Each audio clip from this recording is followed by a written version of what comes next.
a just transition. And we wanted also to share a few knowledge products with you from the TA. So we have this blog post on digital solutions and how innovative technologies and business models enable a circular plastics economy. So these blog post links will be shared with you again after the training. So our session 2.4 is going to focus on a circular plastics economy and the private sector. So we have two speakers from different topics in the circular plastics economy. And we, as I said earlier, we talk a lot about substitution. And bioplastics has been a big topic. Is this the best alternative? What are the impacts of bioplastics? So that's something that we will discuss in this session.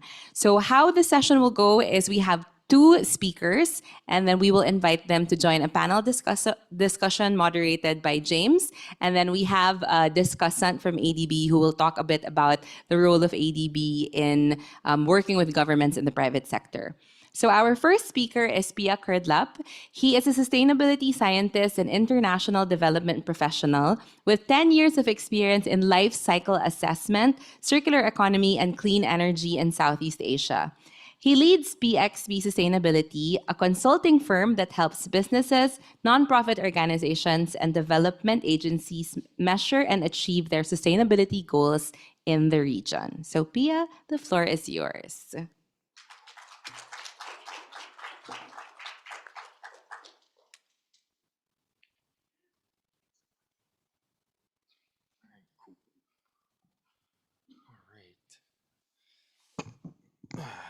All right. Good afternoon, everyone. It's really great to be here and hear all the different topics of discussion today. So I'm going to talk about bioplastics. And whenever you talk about circularity, plastics, and climate action, bioplastic always comes up. And we hear good, we hear bad, and it's kind of hard to decide, what do we do with these bioplastics? What is the way forward? And so fortunately, I had an opportunity to lead a study with a team of consultants through ADB to look at bioplastics and understand what are their costs and what are their benefits. And at my company, PXP, we do life cycle assessment where we look at a whole system of a product or service and measure their environmental impacts, financial costs across the entire value chain. And as James mentioned in his opening presentation yesterday, we need to take a systems thinking approach to circularity, and we need to embrace complexity. And bioplastics are actually a lot more complex than most people think. And so what I'll do today is I'll just explain to you what are bioplastics, what were the findings from this cost-benefit analysis study we did based on the case of Thailand through the support of our colleagues at the Pollution Control Department. So what are bioplastics, just to get started? So bioplastics are plastic materials made of substances derived from biomass materials and/or can be broken down by microorganisms through processes that occur naturally in the environment or technically enhanced natural processes. And what you can see here in this diagram is the classification for different types of plastics. So you have across on the x-axis, you have whether it's biodegradable or not biodegradable. And on the y-axis, you have how the material was sourced. Was it from petrochemicals or was it from renewable raw materials? As you can see on the top right-hand side is where you have materials like polylactic acid, PLA, which is both made from biomaterials and it's also biodegradable. Whereas on the top left-hand side, you have materials like polyethylene, which is made from biomaterials, but it is not biodegradable. And so bio-PE, physically, it looks just like regular polyethylene, but where the material came from is based on food crops or agricultural waste, depending on what you're sourcing it from. And then you even have plastic materials that are made from petrochemicals and are biodegradable. So it's the case with the PBAT and PCL. And we see that there are different policies in Southeast Asia regarding bioplastics or biomaterials. So these are just some policies here from Cambodia, Indonesia, Malaysia, and the Philippines. Thailand is actually the #2 producer of bioplastics in the world, with USA coming in at #1. And this is largely because Thailand has a lot of agricultural resources, and there's also a lot of incentives. So the Board of Investment of Thailand, they offer non-tax and tax incentives for any activities related to industry and to support manufacturing of eco-friendly chemicals or products. And so I know right now there's a corporate tax exemption that the Board of Investment allows if you are establishing a bioplastics facility. And so in this study we did with Asian Development Bank, our goal was to measure the costs and benefits of bioplastics in Thailand versus petrochemical plastics and understand the key factors that drive the costs and benefits. And through this study, we aim to identify the policy and regulatory reforms, technology and infrastructure that could improve the bioplastics value chain and how different stakeholders can contribute. We had support from the Pollution Control Department and also the Thailand Bioplastics Industry Association. And we had a variety of different outputs for this study. So we measured the life cycle and environmental impacts of bioplastics in terms of greenhouse gas emissions, but also in terms of water depletion, energy use, eutrophication, particulate matter formation, and agricultural land use. We also measured the financial and economic aspects of bioplastics, and we did a stakeholder engagement workshop in April last year, where we pulled together a total of 60 participants, and a majority of them coming from the private sector involved in manufacturing both bioplastics and petrochemical plastics. We also developed a bioplastic industry improvement strategy and reviewed the different industries and policies for bioplastics in the ASEAN region. And finally, we produced a policy brief, which you all have been given in the folders for this workshop. And just the bottom here just shows the different bioplastic materials that were considered in the scope of the analysis. So we had 6 different materials, and the feedstocks we analyzed were food crops, sugarcane and cassava, and also agri-waste, specifically sugarcane bagasse. So that's the husk that remains after you extract the sugar, and finally rice husk. So I'll just give you some of the brief findings from this study. So the clear conclusions is that bioplastics definitely have lower greenhouse gas emissions and fossil fuel use than petrochemical plastics. But there is a trade-off. Based on our analysis and also other research done by other universities as well, bioplastics do result in higher eutrophication. So that's when you go to a freshwater body and you see that thin layer of green film on a body of water.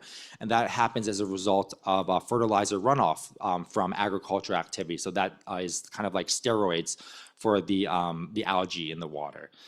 They also result in increased particulate matter formation, mainly because we see that in this part of the world, there's a lot of agricultural burning of the agricultural residue. And so that is a result of bioplastics production as well, but also other type of agricultural activities.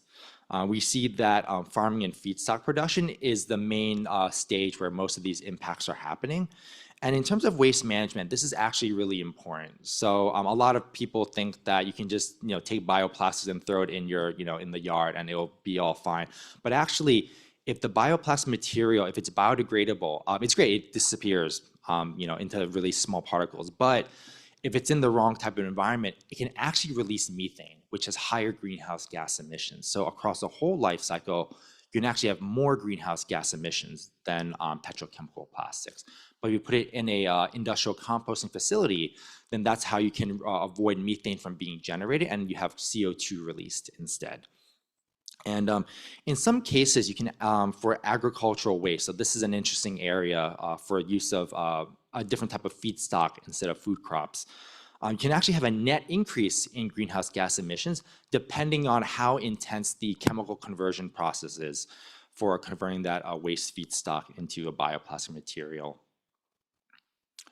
In terms of financial costs, we do see that bioplastics right now are more expensive. I guess this is good for the Thailand economy if you can sell these abroad and make more money than traditional petrochemical plastics. So you can see the price of bioplastics on the right-hand side, and then in terms of petrochemical plastics, it's a lot cheaper, less than $1 per kilogram of resin. And bioplastics are a profitable business right now. You can, based on our analysis and that of other companies, you can recover your costs within 10 to 12 years. And the competitiveness of bioplastics really depends on how well the oil and gas markets are doing. So because if oil and gas markets, they are affected by different situations such as the cost of extraction, even political events or crises. And something to consider is that bioplastics, they could be useful for the case of Thailand, because if one day the oil and gas markets do not perform well and petrochemical plastics are more expensive, this is one way for Thailand to have a secure base of resources to produce their own plastic materials. In this slide here, we talk about just waste management. A lot of us here work in waste management. And so the chart on the left-hand side just shows how the speed of biodegradation depends on different factors, such as the temperature and the amount of microbial biomass. So you can see that the best case is if you have industrial composting and anaerobic digestion, whereas if you put it in a marine environment, yes, it will biodegrade, but a lot slower compared to other environments. And finally, when it comes to recycling, a big challenge with bioplastics is that right now they are not separated. People don't really know how to dispose of these. And so when you mix bioplastics with other traditional petrochemical plastics such as PET or other recyclables, this can actually damage the integrity of the material and actually contaminates recycling streams. So it's really important to actually segregate the bioplastic materials out. So finally, through our research, we identified a bunch of different actions to improve the performance of bioplastics. So we can see that in terms of feedstock production, there's definitely a need to improve, improve the farming practices, make them more sustainable, more regenerative. And this is not just for bioplastic, but also across all types of agricultural activities. So I think this drive for bioplastics could be a motivation to actually improve agricultural practices overall in the region. We see that in manufacturing, there is a need to incentivize supply chain engagement. Right now, a lot of the bioplastic manufacturers, they treat food crops as just as a material. There's no engagement with the upstream supply chain. And so if there's a way to incentivize them to actually make improvements on the whole agricultural system overall, that would be wonderful. In terms of consumption, I think there's a need to identify what problems bioplastic can specifically target. So a lot of people think about, oh, are bioplastics good or bad? Instead about thinking about good or bad, let's think about what problems are we actually trying to solve, and if bioplastics actually fit into that. And finally, waste management. There is a need to invest in infrastructure to manage organic waste streams, and this would really help reduce methane emissions associated with bioplastic degradation. There's also a need for institutional coordination in waste management. And so we see that in certain countries, the policy making for waste management is actually different from the agency that has the funding to implement the infrastructure. So there needs to be some institutional coordination to speed up the implementation of that waste management infrastructure.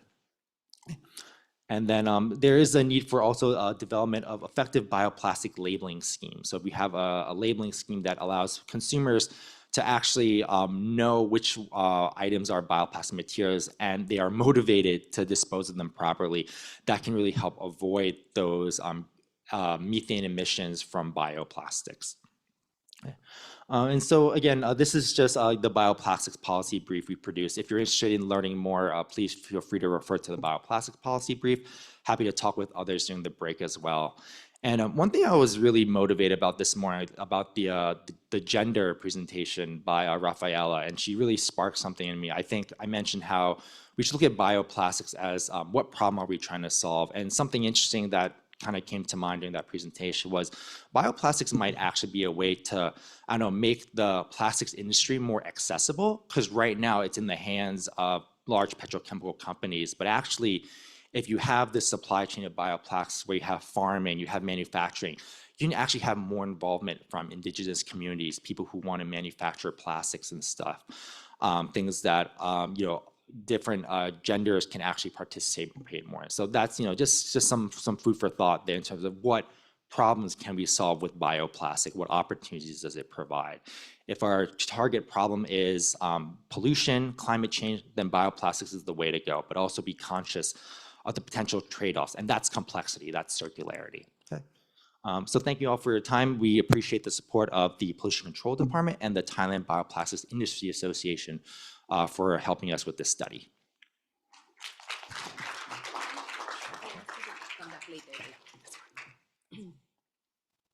Thank you so much, Pia. I like how you talked about how bioplastics is not we shouldn't talk about it as like good or bad. We have to think about what issue it's trying to address. And I think that goes for a lot of topics in circular economy and substitutes. So our next speaker is Diane. She has a dual background in engineering and management and leverages over 8 years of global business consulting experience across diverse industries. In 2016, she embarked on her entrepreneurial odyssey, founding PT 3D Oasis Group, a pioneering plastics recycling company based in Banten, Indonesia.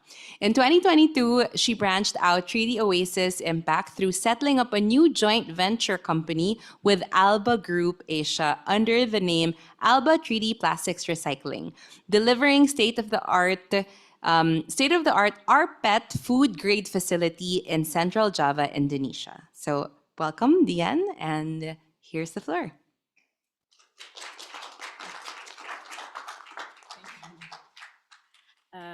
Thanks, Anna, and thanks, everyone. Good afternoon.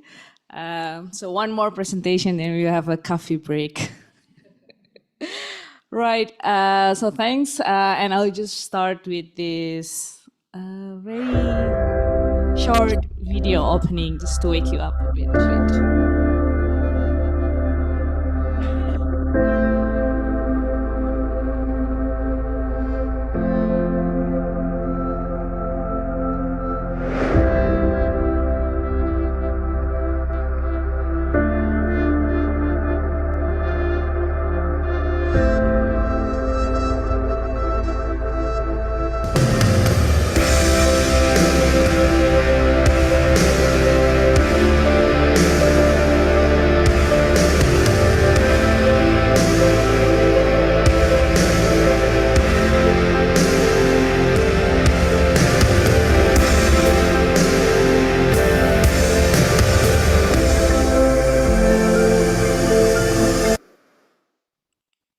Right. So that's just a bit intro of what the project is about. So that's really, like as you see in the video, it's a combination of all the stakeholders working together to solve everyone's problem, which is the plastic solution, plastic waste or plastic pollution.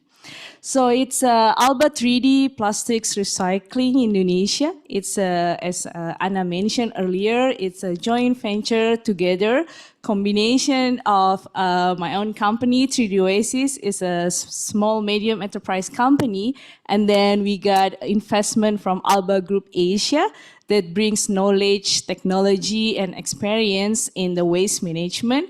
So together we form a project in Central Java, which is, we are really proud because we got funded by ADB. Here we have one of the team, like Christine and Peter and James, that we worked together to finalize the fund last year. So just a bit of background. So Alba Group Asia, in fact, it's a waste management company, founded actually based in Germany. So they're really concentrating on the whole waste management value chain. So it's not only plastic waste. However, the investment that we have in Indonesia together with us, with 3D, is concentrating in plastic waste. So about 3D itself, I started back in 2016. So we started with the spirit to see waste is not a problem, it's rather a resource. So actually that's, I prefer to talk about resource management rather than waste management, because what we want to also change is the mindset that waste is not a problem, is actually is a resource if we can utilize it well. So we started with PET bottle line back in Tangerang, Banten area. Our capacity is around 12,000 tons per year, maximum capacity, and we produce PET flakes. So Alba itself in Asia, under Alba Group Asia based in Hong Kong, We have several line of waste management from plastic recycling, smart city solution, hazardous waste, and green gas technology. So in Southeast Asia itself, in Singapore, we have electronic waste and smart city solution. In Indonesia, through Alba 3D, we are concentrating on plastics recycling, mainly PET recycling. So a bit on Alba, then a bit on 3D that I have touched base here. So we recycled not only PET, actually right now, I have another video later on that we also focus on low value plastic. But just a bit story. So when I set up 3D, in fact, I don't have any, let's say, waste management background before or environmental background. So I came from management consulting. But my first job was being a consultant for super big mining companies in Indonesia, like in the eastern part of Indonesia. And there how I saw really, that was my first job, engaged, like in commercial. That's how I see really very contrast destruction between profit generating and natural destruction. So that was my first exposure that hit me hard. And okay, then if I need to, let's say, set up something or work later on, it should have also an impact rather than only, let's say, profit generating. That was the basis when we set up 3D to also generate a triple bottom line impact. And we work directly with the local waste collectors and sell our materials local and also export. So then, coming back to Alba 3D, the project that we set up in Central Java, right now we're still in the construction phase. So it's together joint project with ADB, the fund. We are under the Blue Loan financing, so we receive around 44.2 USD million. And if you see there's a Jackie there in our groundbreaking ceremony last year. Hopefully, we will have a commercially operate by January 2025. It's 36,000 ton per year annual output with the input of 48,000 tons of PET bottles that will be sourced mainly from Central Java and other provinces. So we plan to work directly together later on with the brands, either it's packaging or fiber or industries that can utilize our PET product.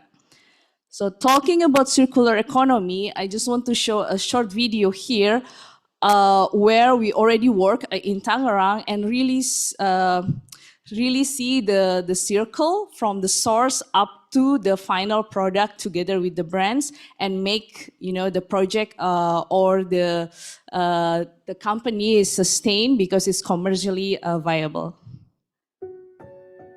I don't want to promote HP, but it's because they made this video. Every year, 8 million metric tons of plastic enter our waters, hidden deep and out of sight. They are choking our oceans and millions of its inhabitants, taking hundreds of years to fully decompose. Plastic pollution is one of the biggest threats to the ocean, but we can turn the tide. That's why HP is deeply committed to keeping tons of plastics from leaking into our waterways and oceans through our closed-loop recycling programs. To make our vision of using 30% post-consumer recycled plastic in our products by 2025 a reality. The process starts in Indonesia, the second largest contributor of ocean-bound plastics, where HP is working with local organizations on the front lines to set up better waste management systems. There, we collect and transform locally sourced plastic waste into shredded plastic flakes, driven by the hands and ingenuity of the local Indonesian people. In turn, it is improving their lives and livelihoods, creating sustainable jobs for the community. From there, the raw materials are brought to a compounding facility. The plastic flakes are treated, sorted, and goes through an extrusion process before being turned into high-quality resins. Combined with virgin plastics, these resins are then molded into a new generation of HP ink cartridge lids. This is only possible with HP's end-to-end supply chain, where plastic waste is diverted, recycled, and returned into more sustainable products you can use. Since starting this initiative, more than 1.7 million pounds of ocean-bound plastic material has been sourced by HP, and it has brought us closer to our goal of achieving carbon neutrality for our supplies business and reaching 75% circularity for our products and packaging by 2030. By reinventing our relationship with plastic, how we manufacture and recycle our products, HP is making waves on a new era of sustainability.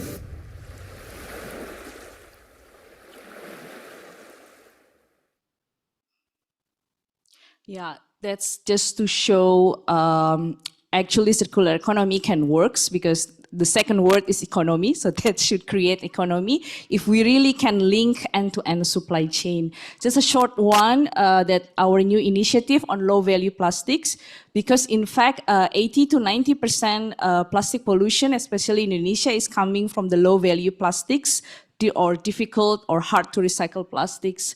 So what we do here right now is we're still at the feasibility study stage. We do the collection and we also produce the pallet to replace the wood pallet. So right now we are in the testing with our partners. We already produce it and we are waiting for their feedback, whether it's feasible, if it's going to be mass scale. And majority of the plastics that we collect is right now goes to cement plant for RDF. Just to wrap up with this video, it's our collection project for the low value plastics. They're also involving local housewives in Tangerang near our plant and make the low value plastics become feasible and has a value. Sesuatu tentang sampah ini. Jadi saya membakar di halaman belakang rumah saya. Jadi sangat baik bahwa dengan program Buat Bumi kita akhirnya menemukan. The project called Buat Bumi, or translation is for the earth. See that actually in Indonesia there is much bigger problem in the low value plastic. So when we do the beach cleanup, normally 90% of plastics that we collect in the beach is this low value plastics or plastic sachet. Seeing plastic waste problem in Indonesia is just part of my daily life as Indonesian. How can we transform or turn problem in plastic waste into an opportunity and transform it into new raw materials that can be later on used as a sustainable product? And at the same time creating jobs, economic and also social impact in Indonesia. That has always been our core value and mission at 3D Oasis. One of the most exciting projects that we developed was the Buat Bumi project, or For the Earth. We rolled out a pilot working with households and warungs to collect and process multi-layer plastics and create a value chain for these low-value plastics. We partnered with the Alliance to End Plastic Waste on this project and immediately started making some impact on this overlooked market.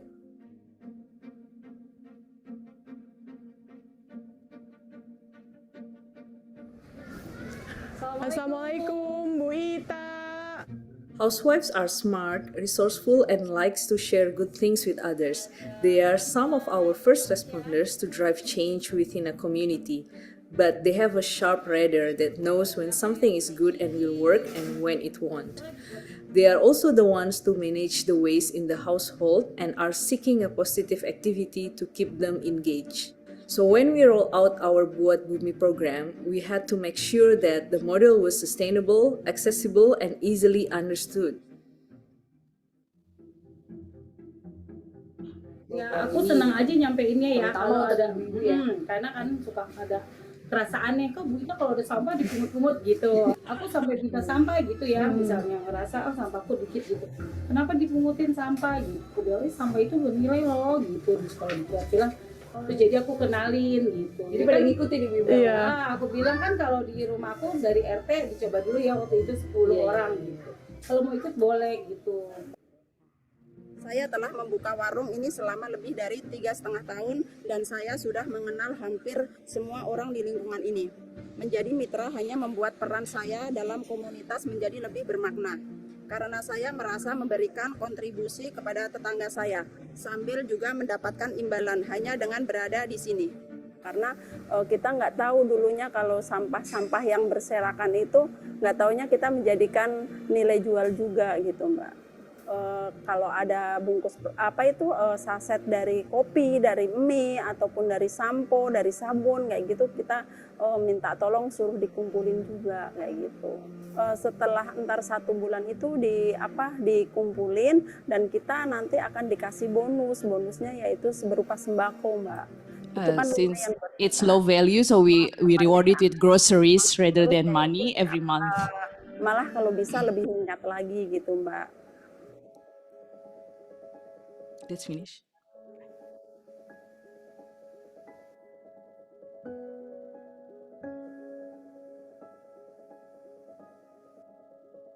Thank you. Thank you. So we'd like to call back Pia to join us here in front with Deanne, and James will be moderating this panel. So we have some questions about your work, what you do, and yeah, so I'll turn it over to James. You'll get a break from me for the next 20 minutes. Thank you. So I'm going to annoy my team. It's all right. I've got other stuff to do. I'm going to annoy my team a little bit now by changing things up slightly. Yeah, they look at them all panic, and I don't blame them. But sat here listening, it just occurred to me that we've got a really good example in the room now of how teams work together and how there are no small conversations. So, you've just seen Diane's project, which turned into ultimately a 44 million investment. And, Christine at the back there, I think you originated that relationship with Alba through PSOD. And so that came in through our private sector department, came to us as technical specialists. We looked at it, we supported the private sector team, David, who unfortunately isn't here today. We've got Peter from our risk management department, who I fed a lot of caffeine to in trying to explain to him how waste management worked, but he took the effort to learn, he took the effort to listen, to understand, to ask me a lot of questions about how we get comfortable with this. And we have Diane here, fabulous female entrepreneur who is engaged with the informal sector. So you can start to see how, circular economy for a lot of us, it's a bit sort of, it's new, it's a new idea, but you can see that a relationship, a first contact, through technical, through investment, through risk management, through entrepreneurs, has actually led to 36,000 tons of plastic being diverted. It's a blue project, so all of that plastic is potentially removed from the ocean environment. And that's a sign of departments working together, teams working together, as we break down these barriers, as we work together. And as one of the messages we've had here is this systems approach, how we start to think slightly. So, origination, engagement, and it's led a lot of times by the private sector because they're a bit more entrepreneurial, a bit more flexible, but it can only work really well if government departments, if governments are creating that enabling environment. And I think it's something that's important. It's not always easy, particularly in new and developing areas, to see how it works. We can all look at traditional established investment programs, traditional established activities. We understand how it works. But we look at circular economy, we look at new and innovative ideas. And does it work? How do we make it work? And this is a perfect sort of example with people in this room who over the last 2 or 3 years have made that turn from an idea, from a concept into an investment that they are now building. So I mean, that's fabulous. And we have a similar situation with Pia and the bioplastics. So my team, who look after me very well and support you all, they looked at and said, we're struggling with bioplastics. Again, we were approached by private sector. Do we invest in bioplastics? How does this work? Can we substitute? And we basically said, look, we don't know. You know, we've got some ideas, but we haven't researched it fully. So we had the opportunity, Kunwasanar, Pollution Control Department in Thailand. Yeah, we're interested in this. There's an opportunity with the Thai Bioplastics Association. So through her leadership, through her commitment, we were able to get Pia to look at this, do some detailed research. We came up with our policy brief. We came up with some very detailed scientific research. And now we're going back out to private sector companies. We're looking at investments. And there are huge opportunities there, huge pipeline coming up through our agribusiness that will allow that plastic, will allow that investment to develop and allow those plastics to be substituted.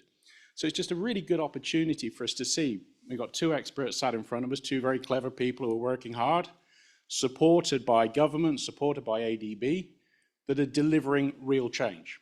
And 2 years ago, 18 months ago, when we stood here, you know, we were all, can we do this? What's it going to look like? And I think it's just, you know, a good opportunity for all to congratulate ourselves, feel positive that that can be achieved. And it's achieved by people in this room who know each other, who work together, who tease each other occasionally, as I do Pia consistently.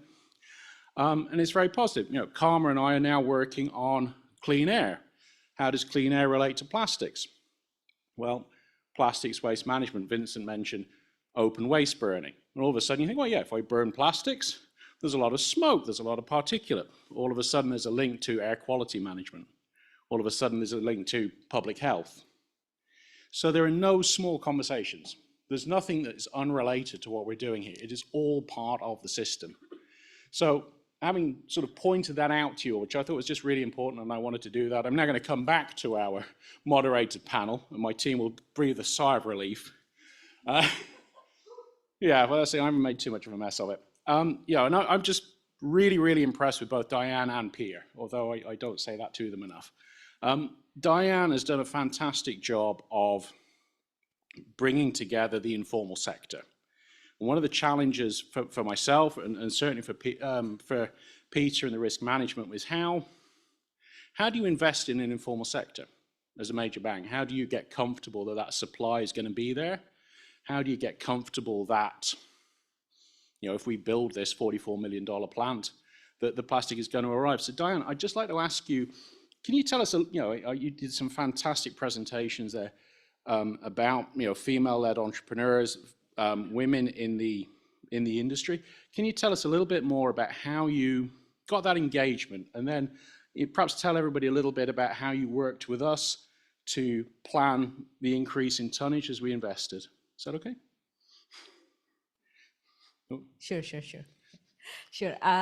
In fact, I have a story. I contacted David maybe 1 or 2 years before the engagement with ADB. And then I came to him, I need only 2 million or 1 or 2 million. And then he was like, oh my God, Diane, our size is minimum 40 million. So if you already have a business plan, 40 million, or if you somehow can scale this up to 40 million, then you can contact me again. I was like, wow, then I need to build food grade operation and so on. And thankfully, then there is the same opportunity together with Alba that we formulate this strategic partnership. Then, of course, then I came to David again, and also Alba, I think, reached out to Christine from Alba Group Asia. Then suddenly he came back again to me, and I was like, wow, I'm impressed. Isn't it? Now you already have 40 million project. Yes, that's true. So the story was then, I didn't expect that actually it was quite an exhaustive project for me. Being an entrepreneur, that was super like getting things done quickly and so on. But for this financing gems, I must say there are so many compliance and so on that we have to tick box. And for me, it's a learning process. I think for Alba, because they already engaged with IFC and so on, so it's much easier. So it was, and the interesting part is, you pointed out earlier, is we come with the first business plan, and then the ADB team came back to us, in fact, trying to, formulate really to make the business plan better. And at some point, then Alba came to me, then asked and also say that, Dian, this is not Alba 3D project. This is in fact Alba 3D ADB project, because ADB has invested also enough time to brainstorm with us to formulate the business plan to make it really viable and commercially, let's say, works. And yeah, that was the story for, for the engagement. And how to engage the informal sector, I think that's quite the same with what happened in Philippines or Thailand for the waste management. The value chain is still informal. So for us, then we work directly with these collectors. And of course, it's not only the commercial part, but how to make also them, let's say, sustain in terms of the income. So we give like committed volume, price, transparent price, and also training on the PPE, health safety, and so on. And especially for this Central Java plant, is much more like how we strategize the collective sourcing. So then we can get aggregated volume in order also to, let's say, tackle the logistic costs and so on. At the same time, also stable up our sourcing. Yeah, that's fabulous. I mean, I dropped that on Diane because that's not the question that I was meant to ask her, so I apologize. But she's not really giving herself enough credit here, and credit to Peter and our risk management team as well. Between them, they've managed to take a complete informal supply chain and make it bankable. You know what I mean?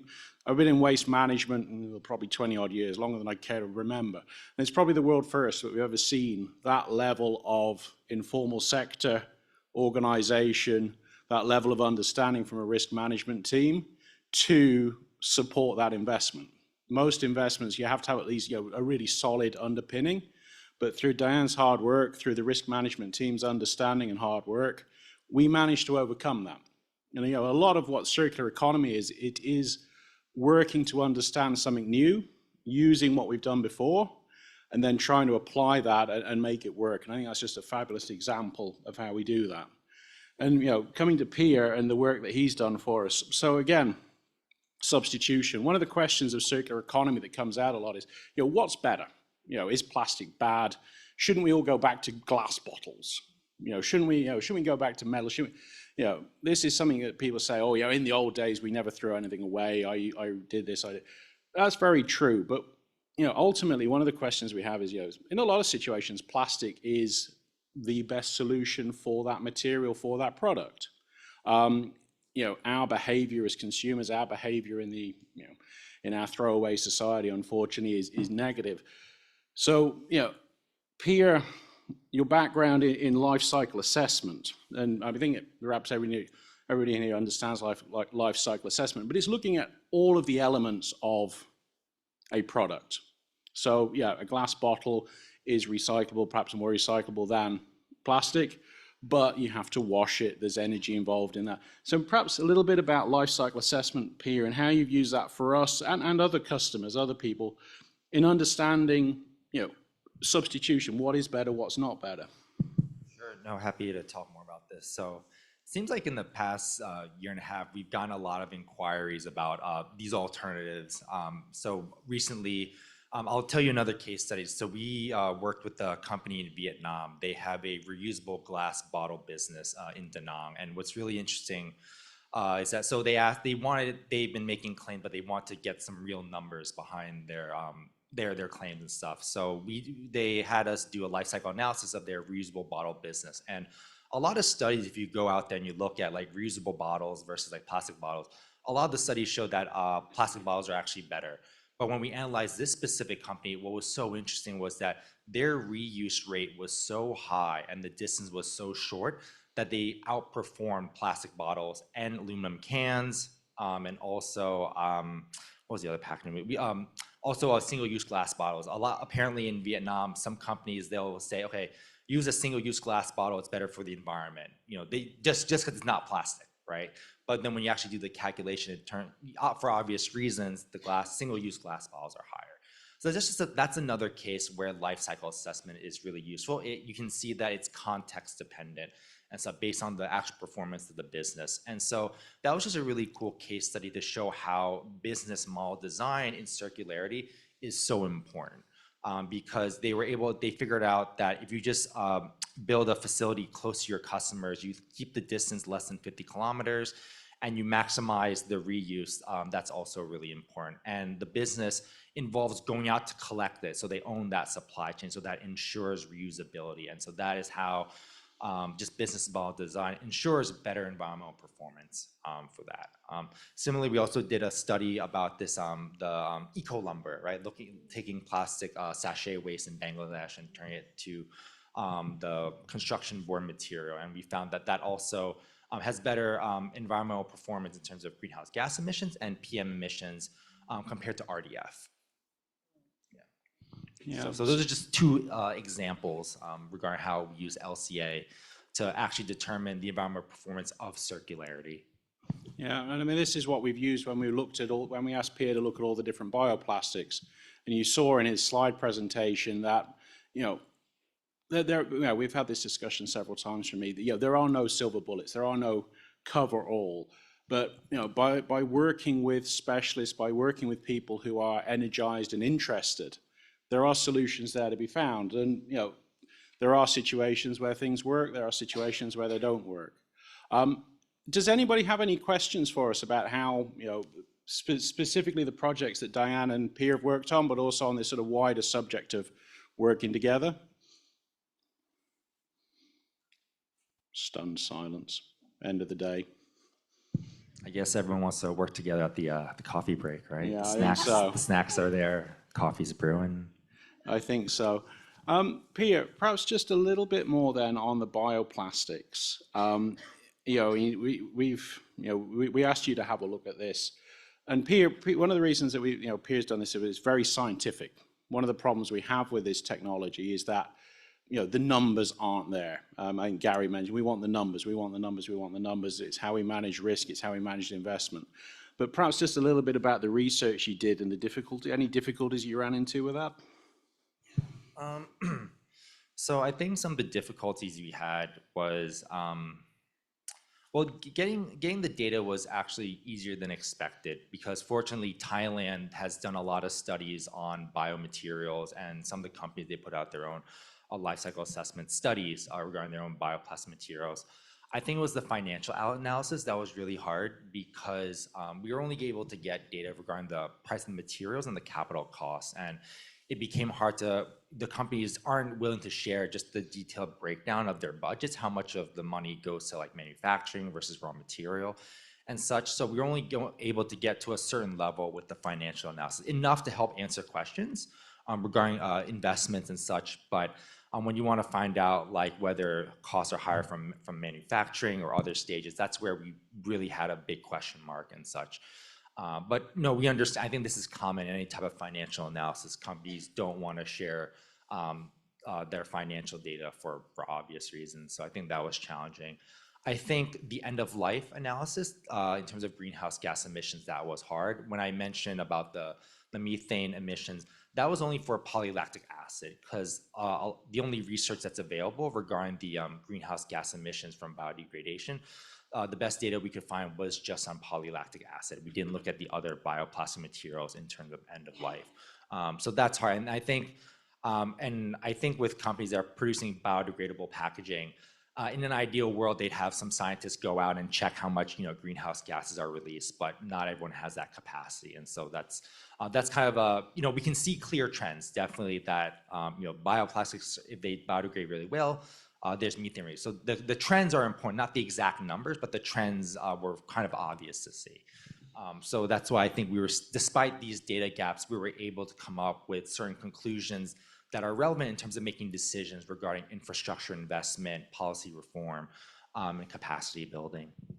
Yeah, that's great, Pierre. And I mean, I think it's, that message about, people are reluctant to share, people are, information is sometimes hard to come by. And certainly as we work together, I think that openness, and I mean, certainly I've noticed, my team have noticed how open our governments have been with us, how freely information has flowed, how the